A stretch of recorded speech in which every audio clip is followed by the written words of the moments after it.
मुर्गी का सुनहरी अंडा। एक गांव में कल्लू नाम का एक कसाई रहता था। उसकी गांव में मीट की दुकान थी। वो जंगल जाकर मुर्गियां पकड़ता और अपनी दुकान में काटकर उन्हें बेचा करता था। लेकिन कसाई होने के बावजूद भी वो दिल का बहुत नेक इंसान था और बेजुबान पशु पक्षियों की वो मदद भी किया करता था। एक दिन जब कल्लू मुर्गियां पकड़ने जंगल गया, तभी उसकी नजर एक सुनहरी मुर्गी पर पड़ी जो एक झाड़ी में फंसी हुई थी। उसे देखकर कल्लू ने मन ही मन सोचा, अरे वाह, इतनी सुनहरी और बड़ी मुर्गी, मैं इसे झाड़ियों से निकालता हूँ, इसे बेचकर तो खूब पैसे मिलेंगे। और कल्लू ने उस सुनहरी मुर्गी को झाड़ियों से निकालकर अपने थैले में बंद कर दिया। जब कल्लू ने उसे थैले से बाहर निकाला तो उसकी हालत देखकर उसे बहुत तरस आया। अरे, इस मुर्गी को तो बहुत चोट लगी है, इसके तो पंख भी टूट गए हैं। नहीं नहीं, मैं इसे अभी नहीं बेचूंगा, मैं इसकी पहले सेवा करूंगा, इसे ठीक होने दूंगा। और कल्लू ने उस मुर्गी की मरहम पट्टी करी, उसे खाने को अच्छा अच्छा दाना दिया और उसे बाकी मुर्गियों से अलग रखा। कल्लू का ऐसा बर्ताव देखकर मुर्गी ने मन ही मन सोचा, ये इंसान है तो कसाई, लेकिन बहुत अच्छा है, इसने मेरी जान बचाई है। लेकिन कल्लू को बाकी मुर्गियों को काटकर बेचता देख सुनहरी मुर्गी को बड़ा दुख हुआ। काश कि कल्लू सभी मुर्गियों के साथ मेरे जैसा ही बर्ताव करता। लेकिन वो सुनहरी मुर्गी ये नहीं जानती थी कि एक दिन मौका पाकर कल्लू उसे भी बेच देगा। और हुआ भी बिल्कुल वैसा ही। कुछ ही दिनों में वो मुर्गी बिल्कुल ठीक हो गई और अपने बाड़े से बाहर घूमने लगी। एक दिन एक ग्राहक की नज़र उस सुनहरी मुर्गी पर पड़ी। उसने कल्लू से कहा, अरे भाई कल्लू, ये सुनहरी मुर्गी बेचने के लिए है क्या? हाँ हाँ सेठ जी, ये भी बिकाऊ है। अरे भाई, कितना दाम है इसका? सेठ जी, बाकी मुर्गियों से थोड़ा ज़्यादा ही है। हाँ हाँ ठीक है, कोई बात नहीं, इसे हमारे लिए तैयार कर दो, मैं अभी थोड़ी देर में आता हूँ। ग्राहक के जाने के बाद जैसे ही कल्लू सुनहरी मुर्गी को काटने के लिए पकड़ने लगा, तभी सुनहरी मुर्गी ने कल्लू से कहा, ये क्या कल्लू, तुमने मेरी जान बचाई, मेरी सेवा की, मुझे प्यार दिया और आज तुम मुझे काट रहे हो। आखिर ऐसा क्यों कर रहे हो तुम? मुर्गी को बोलता देख कल्लू हैरान हो गया और उसने मुर्गी से कहा, देखो मुर्गी, तुम घायल थी, तुम्हारी जान बचाना मेरा धर्म था, लेकिन मैं मुर्गियां बेचता हूँ, ये मेरा कर्म है। अगर मैं तुम लोगों को बेचूंगा नहीं तो मैं अपने परिवार का भरण पोषण कैसे करूँगा? ठीक है, मेरी बात ध्यान से सुनो। अगर तुमने मुझे जिंदा छोड़ा तो हर रोज एक सोने का अंडा तुम्हें मिलेगा, लेकिन मेरी एक शर्त है, मेरी सारी सहेली मुर्गियों को तुम जंगल में आजाद छोड़ दोगे, वादा करो? और अपने वादे अनुसार मुर्गी ने कल्लू को एक सुनहरी अंडा दिया और कल्लू ने भी अपना वादा पूरा किया। वो सारी मुर्गियों को जंगल में छोड़ आया और कल्लू ने भी फिर कभी मुर्गियों को नहीं काटा, क्योंकि उसे सोने का अंडा जो मिल रहा था। भूमिगत सोने का अंडा। चमन लाल और उसकी पत्नी बहुत गरीब थे। अपनी छोटी छोटी बकरियों और मुर्गियों से वो बहुत प्यार करते थे। मुर्गियों के अंडे बेचकर, बकरियों का दूध बेचकर उनका गुजारा चलता था। मगर धीरे धीरे पैसे की कम आमदनी के कारण उनके सर पर कर्जा बढ़ता चला जा रहा था। चमन लाल की पत्नी एक दिन उससे कहती है, कर्जा तो बढ़ता ही जा रहा है जी। आज वो सुनार भी आया था, कह रहा था कि जो सोना गिरवी रखा है उसे जल्दी छुड़ाओ या फिर ब्याज समय पर दो। 6 महीने हो गए, ब्याज नहीं दिया है हमने, कहीं वो हमारा सारा सोना न रख ले, कुछ तो करो। चमनलाल बहुत सोचता है और फिर अपनी पत्नी से कहता है, अरे भगवान, तुम तो जानती ही हो, काम धंधा बिल्कुल नहीं चल रहा है, क्यों ना हम कुछ मुर्गियों और बकरियों को बेचकर अपना कर्जा चुका दें। अगर इन्हें ही बेच दिया तो खाने का क्या खाएंगे, कैसे जीवन यापन करेंगे, कुछ सोचा भी है? उन दोनों की बातें बकरियां और मुर्गियां बहुत ध्यान से सुन रही थीं। एक मुर्गी जहां बैठी हुई थी लगातार वहां पर खोदना शुरू करती है। अरे अरे, ये मुर्गी क्या कर रही है? क्या खोद रही है? काफी देर तक चमनलाल की पत्नी उसे रोकने की कोशिश करती है और जाकर दोनों सो जाते हैं। मुर्गी मारने को तैयार ही नहीं थी। वो पूरी रात वहाँ खुदाई करती रही। सुबह जब चमनलाल और उसकी पत्नी बाहर आकर देखते हैं तो उनकी आंखें फटी की फटी रह जाती हैं। हे राम, अजी सुनते हो? देखो देखो, जहाँ पर मुर्गी कल रात से खुदाई कर रही थी वहाँ तो सोने के भूमिगत अंडे पड़े हैं। क्या कहा? सोने के अंडे? कहीं तुम सपना तो नहीं देख रही? अरे नहीं, चलो मेरे साथ। दोनों पति पत्नी बाहर आते हैं और मुर्गी हंसते हुए उन अंडों की तरफ इशारा करती है। हाय राम, लगता है इसने हमारी दुख भरी कहानी सुन ली और एक उपाय निकाल लिया है। जल्दी इन सोने के अंडों को निकालो और सुनार के पास जाओ। चमनलाल अपनी पत्नी की बात मानता है। सोने के अंडे सुनार को देकर बहुत सारे पैसे ले आता है। पुराना सोना भी छुड़वा लेता है और नई मुर्गियां और बकरियां लाकर पालने लगता है। अब उनके दिन बदल गए थे, गरीबी दूर हो गई थी। वो मुर्गी जो हमेशा खुदाई कर रही होती थी, उसने वो अंडे देकर उन पर बहुत बड़ा एहसान किया था। अब वो केवल मुर्गी नहीं थी बल्कि घर का सदस्य थी। अरे मुर्गी, तुम तो भगवान का रूप हो, हमारे दिन बदल दिए। तुम्हारा एहसान इस जन्म में कैसे उतारेंगे? अब मुर्गी को हर कोई चाहने लगा। बकरियां, नई मुर्गियां और उसकी सारी मुर्गियां साथी उसके साथ बहुत अच्छे से रहने लगे। अरे वाह मुर्गी, तुमने कमाल कर दिया। दोनों पति पत्नी कितने खुश हैं देखो। ये हमारा इतना ख्याल रखते थे, हम तो इनके लिए कुछ नहीं कर सके, मगर तुमने ये जो भूमिगत अंडे इन्हें दिए हैं, ऐसा लगता है इस घर में खुशियाँ फिर से वापस लौट आई हैं। तुम्हारा हम सब की तरफ से शुक्रिया। जंगल में गुनगुन कोयल बहुत खुशी से रहती थी। उसके 3 अंडे हो जाते हैं, लेकिन वो बहुत परेशान हो जाती है क्योंकि हर बार की तरह कोई ना कोई पक्षी आकर उसके अंडे खा लिया करता था। मैं क्या करूं? अपने अंडों का बचाव करने के लिए मुझे कोई ना कोई उपाय निकालना ही होगा। वो बहुत सोचती है और अपनी सहेली से यही बात कहती है। बहन, तुम ही कोई उपाय बताओ ना।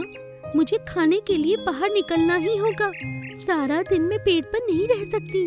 और तुम तो जानती हो, जंगल में तरह तरह के जीव जंतु रहते हैं और हर बार वो मेरे अंडों को खा जाते हैं। मेरे पास एक उपाय है।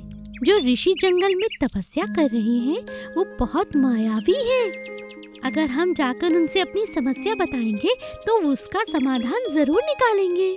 क्या ऐसा हो सकता है? हाँ हाँ, चलकर तो देखें। दोनों कोयल जाती हैं और ऋषि के पेड़ के ऊपर बैठ के सुरीला गाना गाने लगती हैं। ऋषि की आँख खुलती है और वो कोयल को अपने पास बुलाता है। तुम बहुत खूबसूरत गाती हो कोयल। बताओ, मैं तुम्हारी क्या इच्छा पूरी कर सकता हूँ? इतने समय के बाद इतना मधुर गीत सुनकर मेरा मन ललायत हो उठा है। ऋषि जी, मैं आपको बताती हूँ, हर साल मेरे अंडे होते हैं, मगर मेरे अंडे कोई ना कोई जीव जंतु खा जाता है। इस बार भी मेरे 3 अंडे हैं। मैं उनकी सुरक्षा करना चाहती हूँ, मगर मुझे बहुत डर लग रहा है कि कहीं उन्हें कोई खा न जाए। कृपया आप मेरी मदद करें। ऋषि उसकी मदद करते हैं। वो उसके पेड़ के पास पहुंचते हैं और अंडों को जादू से सुनहरा कर देते हैं। अब इन अंडों को कोई हाथ नहीं लगाएगा। इन पर सुनहरी जादुई परत आ चुकी है। जो भी इन्हें हाथ लगाएगा भस्म हो जाएगा और तुम्हारे अंडे सुरक्षित रहेंगे। समय पर तुम्हारे बच्चे अंडों से बाहर आ जाएंगे, मगर एक वादा करो। बताइए गुरुजी। तुम हर रोज आओगी मेरे पास और एक मधुर संगीत मुझे सुनाओगी। कोयल महर्षि की बात मान जाती है और हर रोज उनके पेड़ के पास जाकर सुरीले गीत सुनाती है और वहाँ उसके 3 अंडे सुरक्षित रहते हैं। जो कोई भी उनके पास आता है भस्म हो जाता है और कुछ ही दिनों के बाद अंडे फूट जाते हैं और उसमें से कोयल के बच्चे बाहर आते हैं। तब ऋषि पेड़ के पास आकर कहते हैं, बस बहुत हुआ कोयल, अब तुम्हें मेरे पास आने की जरूरत नहीं। मैं दूसरे गांव जा रहा हूँ तपस्या करने। अब तुम अपने बच्चों का ख्याल रखो मेरा आशीर्वाद हमेशा तुम्हारे साथ है। मिट्टी की मुर्गी, सोने का अंडा। रत्ना एक दिन जिद करती है कि उसे पैसे जमा करने के लिए एक गुल्लक चाहिए। पिताजी पिताजी, आज घर आते हुए मेरे लिए गुल्लक ला दो ना। मेरे पास एक भी गुल्लक नहीं है। अपने जन्मदिन के दिन मैं उसे फोड़ूंगी, उसमें ढेर सारे पैसे निकलेंगे। मेरे सभी दोस्तों के पास बहुत सुंदर गुल्लक है। वो चौराहे पर ना बहुत अच्छे मिट्टी के बर्तन बनाने और गुल्लक बनाने वाला बैठता है। पिताजी, आप मेरे लिए ला दोगे ना? बहुत शैतान हो गई है, अभी से इस उम्र में पैसा जमा करेगी क्या? ठीक है, शाम को आते हुए ले आऊंगा। रत्ना के पिताजी एक बहुत बड़े सुनार थे। वो घर आते समय शाम को बहुत सारा सोना घर ले आया करते थे। एक दिन उनके पास एक ग्राहक के अंडे बने हुए रखे थे जो कि सोने के थे। इन अंडों को घर ले चलता हूँ। इस तरह दुकान पर छोड़ना ठीक नहीं, आजकल बहुत चोरी हो रही है। सेठ अंडे अपने थैले में डालकर घर की तरफ आ रहा था। चौराहे के पास पहुंचते ही सेठ को याद आता है कि रत्ना ने एक गुल्लक मंगवाई है। ओहो, याद आया, चलो रत्ना के लिए कुछ ले ही लेता हूँ। वो रत्ना के लिए गुल्लक वाले से एक मिट्टी की मुर्गी ले लेता है जिसमें पैसे जमा करने के लिए गोल छेद बना हुआ था। सेठ उन मिट्टी की मूर्तियों में कमियां निकाल रहा था।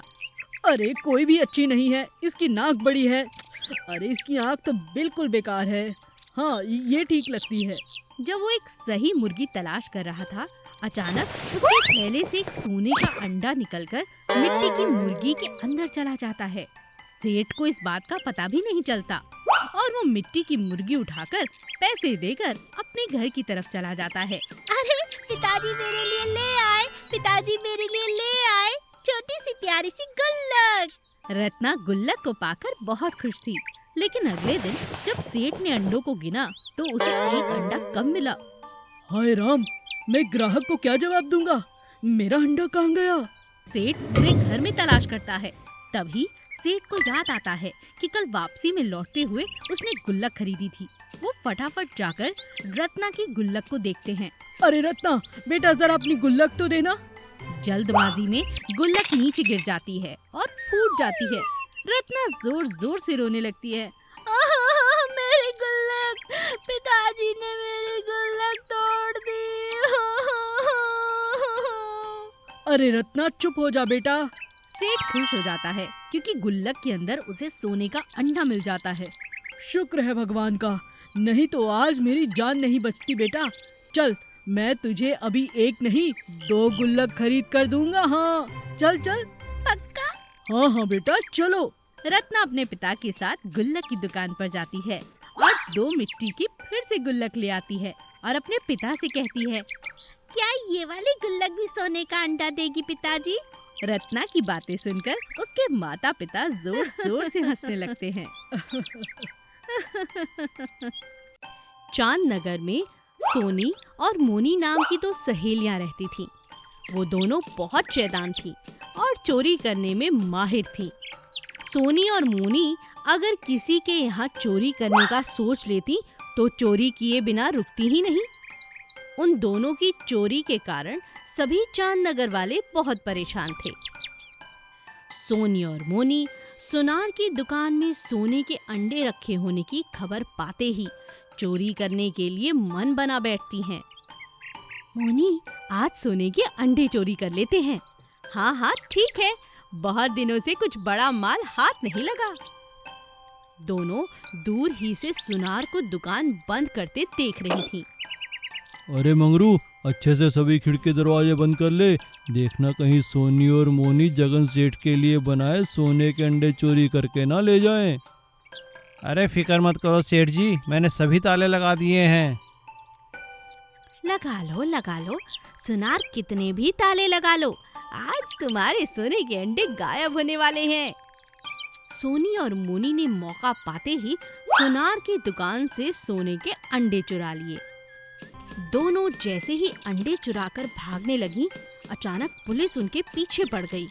दोनों भागते भागते एक बेकरी शॉप में घुस गईं और उन्होंने सोने के अंडे वहां रखे बड़े से केक में छिपा दिए। मोनी, ख्याल रखना, सुबह जल्दी आकर हम ये केक खरीद कर ले जाएंगे और फिर दोनों सोने के अंडे हमारे हो जाएंगे। अगले दिन दुकान खुलते ही सोनी और मोनी भेस बदलकर उस दुकान पर पहुंचते हैं।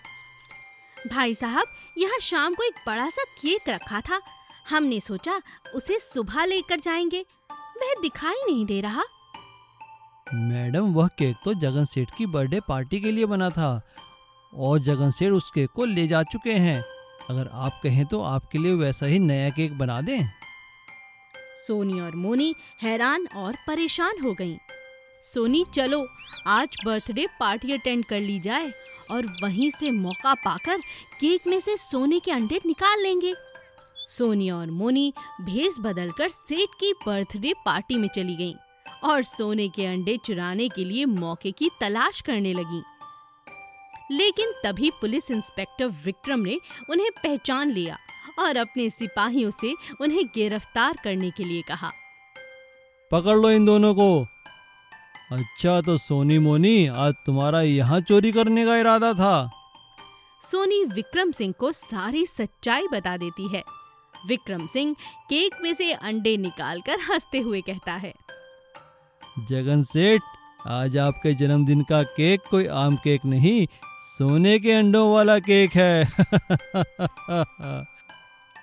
यह सुनकर सभी लोग हंसने लगते हैं और खुश हो जाते हैं, क्योंकि सोनी और मोनी जो पकड़ी गई थीं।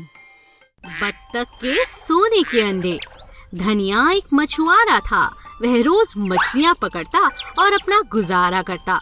एक दिन मछलियाँ पकड़ते हुए उसने देखा कि एक बत्तख बहुत परेशान है। तुम मुझे काफी उदास और परेशान लग रही हो, भला क्या बात है? हाँ, मैं परेशान हूँ और इसका कारण तुम हो। क्या? मैं? हाँ, तुम रोज यहाँ आते हो, मछलियाँ पकड़कर ले जाते हो, कभी मेरी तरफ ध्यान नहीं देते। तुम एक अच्छे व्यक्ति हो, मैं तुमसे दोस्ती करना चाहती हूँ, मगर तुम सारा ध्यान मछलियों पर रखते हो। मुझे लगता है तुम बहुत मतलबी हो। तुम्हें इन्हें मारकर बेचना अच्छा लगता है, क्योंकि तुम्हें उससे धन मिलता है। तुम्हें दोस्त बनाने में कोई दिलचस्पी नहीं। ऐसा नहीं है। तुम अगर सच में मुझसे दोस्ती करना चाहती हो तो मुझे तुम्हारी दोस्ती मंजूर है। अरे, तुम तो मुझे बड़ी प्यारी लगती हो, पर क्या करूं, मेरे पास धन नहीं है और पैसे कमाने के लिए मुझे ये काम करना पड़ता है। बत्तख मुस्कुराती है और धनिया के साथ दोस्ती कर लेती है। अगले दिन धनिया फिर दोबारा मछलियाँ पकड़ने आता है। उस दिन वो बहुत परेशान था। क्या हुआ? आज तो तुम बहुत परेशान लग रहे हो। हाँ, मैं परेशान हूँ। मेरी माँ बहुत बीमार है और जानती हो, मेरी छोटी बहन की शादी होने वाली है, मगर मेरे पास बिल्कुल पैसे नहीं। इतने कम पैसों में मैं घर चलाऊं, शादी करूं या अपनी माँ की दवाई लाऊं, मुझे कुछ समझ नहीं आ रहा। ये लो। बत्तख के पास बड़े बड़े 2 सोने के अंडे थे। उसने वो अंडे धनिया को दे दिए। अरे, ये क्या? सोने के अंडे? ये तुम्हारे पास कैसे आए? ये मेरे अंडे हैं। क्या तुम जानते हो, मेरे पास हर साल कई सोने के अंडे होते हैं, जो मैं जब चाहूँ जिसे चाहूँ दे सकती हूँ। और फिर अभी कल ही तो हम दोस्त बने हैं। तुमने अपनी दोस्ती निभाई, अपने दिल की बात मुझे कहकर। इसी तरह मैं भी अपनी दोस्ती निभा रही हूँ, तुम्हारी मदद करके। ये अंडे तुम्हारे बहुत काम आएंगे। मैं ये अंडे नहीं ले सकता। मैं दोस्ती को इस्तेमाल नहीं कर सकता। तुम गलत कह रहे हो। तुम एक दोस्त से बात कर रहे हो और इसमें मदद कैसी? तुम भी तो मेरी कितनी मदद करते हो। मैं पानी से बाहर नहीं आ सकती, इसीलिए तुम रोज मुझसे मिलने आते हो। आते हो ना? हाँ, आता तो हूँ। तो फिर हम दोनों दोस्त हुए। जाओ, ये अंडे ले जाओ और अपनी माँ का इलाज करवाओ और अपनी बहन की अच्छे से शादी करना। मगर याद रहे, कल मुझसे मिलने आना ना भूलना। बिल्कुल नहीं भूलूंगा। तुम आज तक की मेरी सबसे अच्छी दोस्त हो बत्तख, सबसे अच्छी दोस्त। सोने का अंडा। सुभाष नाम का एक गरीब मजदूर था। वो दिन भर मजदूरी करता और अपना घर चलाता। एक दिन सुभाष काम से लौट रहा था, तभी उसे एक घायल आदमी मिला। सुभाष उसे अपने घर ले गया। उस आदमी के साथ एक बत्तख भी थी जो सुभाष के साथ आ गई। सुभाष और उसकी पत्नी ने उस आदमी की खूब देखभाल की और होश में आते ही उस आदमी ने सुभाष और उसकी पत्नी का धन्यवाद किया और अपनी बत्तख देकर वहां से चला गया।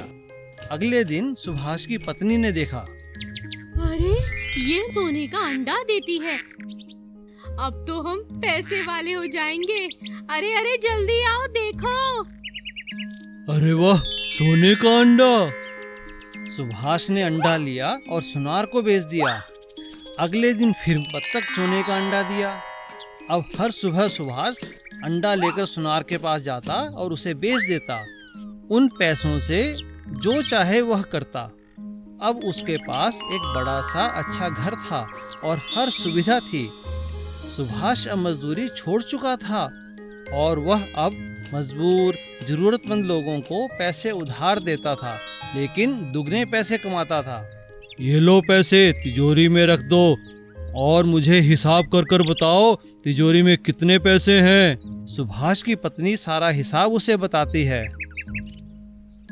बस इतना ही, हद हो गई। इतनी मेहनत करता हूँ, बस इतने कम पैसे। सुभाष गुस्से से आग बबूला हो गया। तभी उसकी नजर बत्तख पर गई।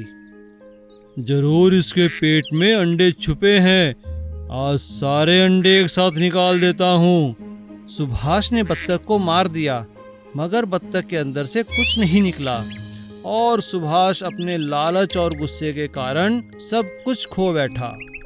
ये आपने क्या किया?